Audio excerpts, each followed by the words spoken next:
కాంగ్రెస్ కష్టకాలంలో ఉన్నప్పుడు ఆమె అన్నీ తానే నడిపించారు. పార్టీ అధికారంలోకి వచ్చిన తర్వాత ఏదైనా పదవి రాకపోతుందా అని రెండేళ్లుగా ఎదురు చూస్తున్నారు. ఆమెకే దిక్కులేదు, మనకేం చేస్తుందంటూ అనుచరులు చేజారిపోతున్నారు. అటు స్థానిక ఎమ్మెల్యే ఆధిపత్యం తట్టుకోలేక, ఇటు పార్టీలో కొనసాగలేక రెంటికి చెడ్డ రేవడిలా ఆమె పరిస్థితి తయారైందనే టాక్ నడుస్తుంది. దీంతో రాజకీయ భవిష్యత్తుపై తీవ్ర ఆందోళనలో ఉన్నారట ఆ బీసీ మహిళా నేత. ఇంతకీ ఎవరా మహిళా లీడర్? ఆ నియోజకవర్గం ఏది? Let's watch the story.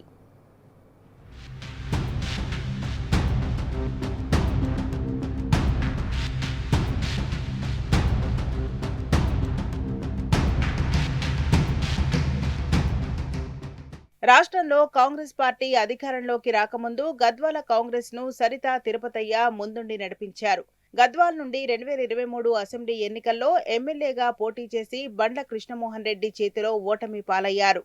Party అధికారంలోకి రావడంతో జిల్లా కాంగ్రెస్ ను అన్ని తానై చూసుకున్నారు. ఈ క్రమంలో 2024 పార్లమెంట్ ఎన్నికల తర్వాత బీఆర్ఎస్ నుండి ఎమ్మెల్యేగా గెలిచిన కృష్ణమోహన్ రెడ్డి కాంగ్రెస్ కండువా కప్పుకోవడంతో సీన్ రివర్స్ అయింది. ఓవైపు ఎమ్మెల్యేగా స్వల్ప తేడాతో ఓడిపోవడం, మరోవైపు కృష్ణమోహన్ రెడ్డి హస్తం గూటికి చేరడం ఆమెను మరింత కుంగదీసింది. ఈ నేపథ్యంలో సముచిత స్థానం కల్పిస్తామని అధిష్టానం చెప్పడంతో సరిత సైలెంట్ అయ్యారు. అధిష్టానం చెప్పినట్లుగా ఏదైనా పదవి రాకపోతుందా? సరిత, ఆమె అనుచరులు ఎమ్మెల్యే చేరికను పెద్దగా వ్యతిరేకించలేదు.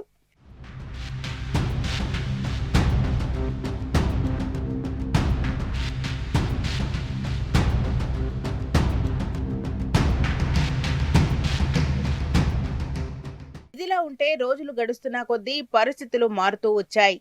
సరిత అనుకున్నది ఒకటైతే అయింది మాత్రం మరొకటి. గద్వాల్ ను ఎమ్మెల్యే బండ్ల తన గుప్పిట్లో పెట్టుకోవడం, రెవెన్యూ, పోలీస్ వ్యవస్థలను తన కనుసన్నల్లోనే నడిపిస్తుండటంతో క్రమక్రమంగా ఆధిపత్య పోరు మొదలైంది. ఎమ్మెల్యే వర్సెస్ సరిత వర్గంగా మారింది. అధికారిక కార్యక్రమాలకు పిలవకుండా అనుమానిస్తుండటంతో సరిత వెళ్లడమే మానేశారు.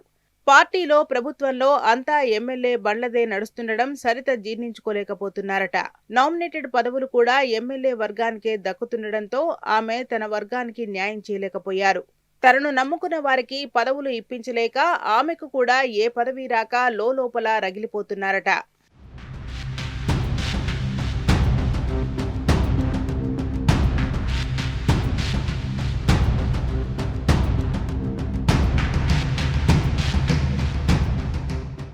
ఇటీవల జరిగిన మున్సిపల్ ఎన్నికలతో సరిత గద్వాలలో తన పట్టు పూర్తిగా కోల్పోయారు. తన వర్గంలో ఒక్కరికి కూడా కాంగ్రెస్ బీఫామ్ ఇప్పించుకోలేకపోయారు.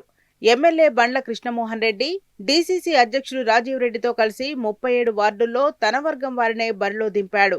మంత్రులు ఇన్ఛార్జి మీనాక్షి నటరాజన్ 10 బీఫామ్లు ఇవ్వమని చెబితే 6 ఇచ్చినట్టే ఇచ్చి అవి కూడా చెల్లకుండా చెక్ పెట్టాడు ఎమ్మెల్యే. త్వరలో జరగబోయే ఎంపీటీసీ, జెడ్పీటీసీ ఎన్నికల్లో కూడా ఇదే పరిస్థితి ఎదురయ్యే ఛాన్స్ ఉందని, ఇక పార్టీలో ఏం చేయలేమనే అభిప్రాయానికి సరిత వచ్చారని తెలుస్తోంది. ఈ క్రమంలో తన కార్యకర్తలను కూడా కాపాడుకోలేని నిస్సహాయ స్థితిలో ఆమె ఉన్నారని కాంగ్రెస్ కార్యకర్తలు చర్చించుకుంటున్నారు. ఇటువంటి క్లిష్ట సమయంలో పార్టీలో ఉండాలా వద్దా అనే సందిగ్ధంలో పడ్డారట సరిత తిరుపతయ్య.